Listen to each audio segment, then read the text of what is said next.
અશ્વગંધાની ખેતી હવાનો ભાવ કેવી રીતે હોય?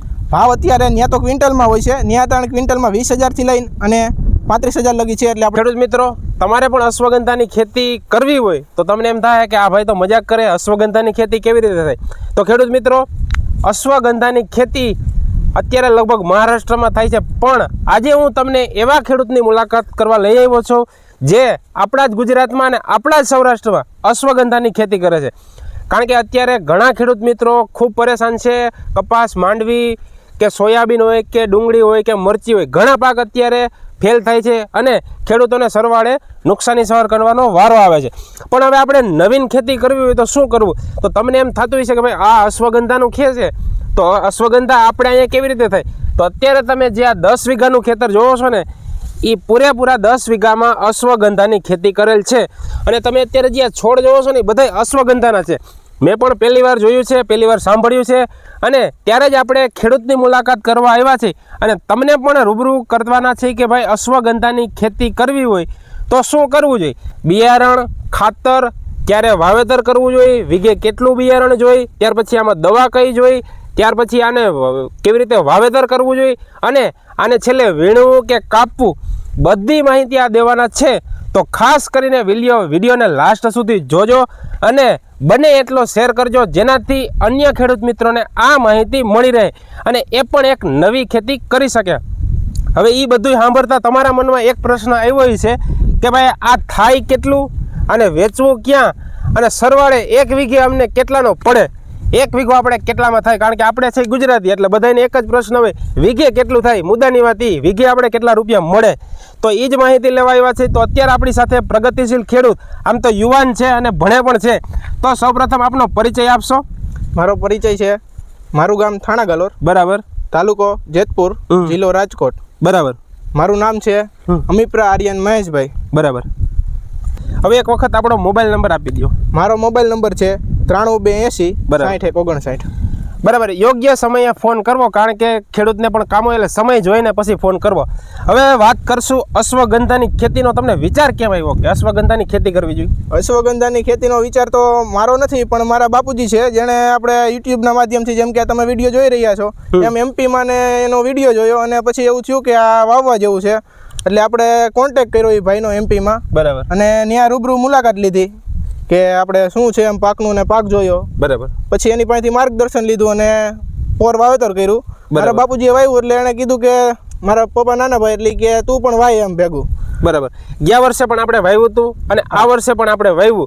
તો હવે મહત્વની વાત એ છે કે ગયા વર્ષે આપણે બિયારણ જે લઈને આવ્યા હતા એ તમે કેટલા કિલો ત્યાંથી લઈ આવ્યા હતા? આપણે ત્યાંથી મારા બાપુજીનું તો પહેલાં આવી ગયું હતું, એને 10 વીઘાનું વાવ્યું હતું. બરાબર. એટલે એને 4 નાખ્યું, 40 કિલો એનું આવ્યું હતું. અને પછી મારા પપ્પા કે હાલો હું વાવું, એટલે પછી પાછું 24 કિલો મૂક્યું હતું. 6 વીઘાનું વાવેતર કરવાનું હતું. બરાબર. 6 કિલોમાં 24 વીઘા વાવ્યું હતું. હવે ગયા વર્ષનો તમારો અનુભવ શું હતો બિયારણ વિશે, અને આ વર્ષે તમે શું આમાં ચેન્જીસ કર્યો? ગયા વર્ષે બિયારણ આપણે એમપીમાંથી બિયારણ આવ્યું હતું, એટલે મૂળ તો ઉગવાની વાત કરી તો આપણે 9 દિવસથી લઈને 12મે દિવસે બધું ઉગી ગયું, એટલે 9મા દિવસેથી ચાલુ થઈ ગયું ઉગવાનું. ને આખેલે આપણું જ બિયારણ છે અને પોર ઉત્પાદન કર્યું હતું, એટલે અમારું જ બિયારણ છે. ને વાયુ આખેલે 7મે દિવસે ઉગી ગયું એમ. બરાબર. 7મે દિવસે ઉગી ગયું.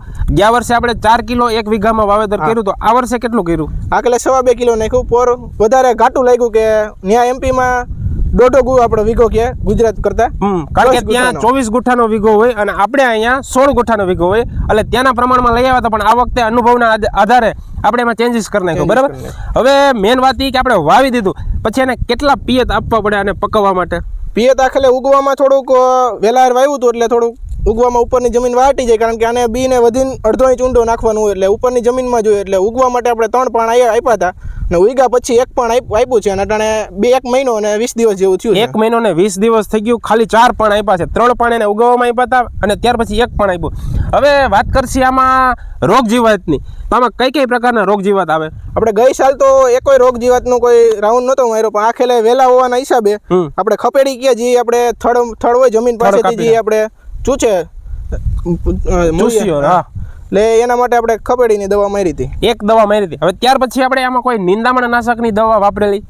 નિંદામણ નાશકની આપણે વાવી દીધું. એના પછી 4થે દિવસે બીજવાણી દીધું. વરસાદ આવી ગયો તો પછી 6થા દિવસે આપણે ઝટપટ કી આપણે ઉપરથી જે ખડ તાત્કાલિક ઉગ્યું હોય હા, હા, તાત્કાલિક ગ્રામોફોન. હા એ આપણે મારી હતી અને પછી થોડાક 27-28 વાતરમાં એ મારીને માથે વરસાદ થયો એટલે ખડાઈ ઉગ્યું હતું એટલે ઈ કઈ બૈરું નહોતું બરાબર. એટલે કીધું કાળિયું ખડ ને ઉગ્યું હતું આપણે ઊભા પાંદડા વાળું એટલે એના માટે તરગાસ ઉપર માર્યું હતું પણ એનું મારવાથી ખડ તો ભરી ગયું પણ થોડુંક અશ્વગંધા ડેમેજ થયું એમ. અચ્છા એટલે જો તમારે જરૂર જણાય તો વાપરવી નકર ન વાપરવી કારણ કે એનાથી સેજ પીડાશ અત્યારે પડેલી લાગે છે. હવે મુખ્ય વાત ઈ કે આ કેટલા સમયનો પાક છે, કેટલા દિવસે નીકળશે? આપણે આને બે તરીકે ઉત્પાદન લઈ શકીએ, આના મૂળે લઈ શકીએ અને આના બીજે લઈ શકીએ. બરાબર. જો આપણે ખાલી મૂળ લેવા હોય, હમ. મૂળું લેટ વાવ્યું એટલે ખાલી એના મૂળનું ઉત્પાદન આવે એટલે મૂળનું ઉત્પાદન લેવું એટલે 4.5 થી 5 મહિનામાં પાકી જાય. બરાબર. મેન બેનિફિટ આપણે મૂળ લેવામાં છે કે પછી બી લેવામાં છે? નહીં, મેન બેનિફિટ તો આપણે મૂળ લેવામાં જ છે. બી તો આપણે એક્સ્ટ્રા છે એમ કે જેમ કે આપણે મૂળનો વિકાસ ન થયો હોય કે એવું હોય તો આપણે એના બી લઈ શકીએ. બીજા ઓપ્શનમાં આપણે પકવી શકીએ. હા. તો પેલી પ્રાયોરિટી આપણે ઈ કે આના મૂળ મૂળનો વ્યવસ્થિત કરવાના છે. હવે એક આપણે છોડવો ઉપાડીને બતાવી ખેડૂત મિત્રોને કે ખરેખર અશ્વગંધાનો છોડવો કેવો હોય અને તેનું મૂળિયું કેવું હોય. તો જો આ એમનો છોડવો છે, આ એમનો છોડવો છે અને આ એમનું મૂળ છે. હવે આ મૂળ છે તો આની કાપણી આપણે કેવી રીતે કરવાની હોય છે? આ છોડ છે આપણે એને થડેથી અહીંથી અલગ કરી નાખવાનું. આ લીલો ભાગ કોઈ મૂળમાં આવવો ન જોઈએ. બરાબર. આ વ્હાઈટ ભાગ છે એ બધું લેવાનો. આ ટૂંકમાં જે છે અશ્વગંધા ખરેખર વેચવામાં જે આપણે માર્કેટમાં વેચીને જેમ માંડવીના ડોડવા વેચી, કપાસમાં રૂ વેચી, એવી જ રીતે આપણે આના જ પૈસા છે. બરાબર ને? એના જ પૈસા. હવે આને આપણે વેચવું હોય તો કઈ જગ્યાએ વેચાય છે? આપણે આને વેચવા માટે એમપીમાં નીમચ મંડી જવું પડે. બરાબર. નીમચ જિલ્લો છે એમપીમાં. હવે અત્યારે આ 10 વીઘાના તમારી પાસે છે તો 1 વીઘામાં આપણે આ કેટલા મૂળ થાય? 1 વીઘે આપણે કેટલું ઉત્પાદન આપે? 1 વીઘામાં સૂકો માલ 1 વીઘામાં 15 મણની આસપાસ આપે. એટલે જેવી જમીન 10 મણથી ગણીને 15 મણ લગી આવી શકે એમ. 10 મણથી લઈ 15 મણ સુધી આપણે 1 વીઘામાંથી ઉત્પાદન લઈ શકીએ. હવે આનો ભાવ કેવી રીતે હોય?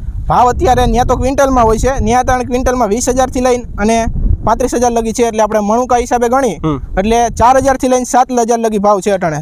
એક મણનો ભાવ અશ્વગંધાની સારી ક્વોલિટી હોય તો 4,000 થી લઈ 7,000 લગી 7,000 સુધી આપણે 1 મણ વેચી શકીએ અને એ પણ આપણે મહારાષ્ટ્રમાં વેચવું પડે. હવે ખેડૂત મિત્રો, આ વિડીયો સારો લાગ્યો હોય તો લાઈક કરી દેજો અને ખૂબ વિડીયોને શેર કરજો જેનાથી બધા ખેડૂત મિત્રોને આ વિડીયોની માહિતી મળી શકે અને જે પણ ખેડૂત મિત્રોને વધુ માહિતી જોતી હોય તો ભાઈનો કોન્ટેક્ટ કરી શકે છે. પણ સમય જોઈને ફોન કરવો અને તોય પણ ન ખબર પડે તો એક વખત કમેન્ટ કરી દેજો અને આપણી ચેનલમાં ન હોય તો ચેનલને સબસ્ક્રાઈબ કરી દેજો. મળીશું નેક્સ્ટ વિડીયો સાથે. જય હિન્દ, જય ભારત.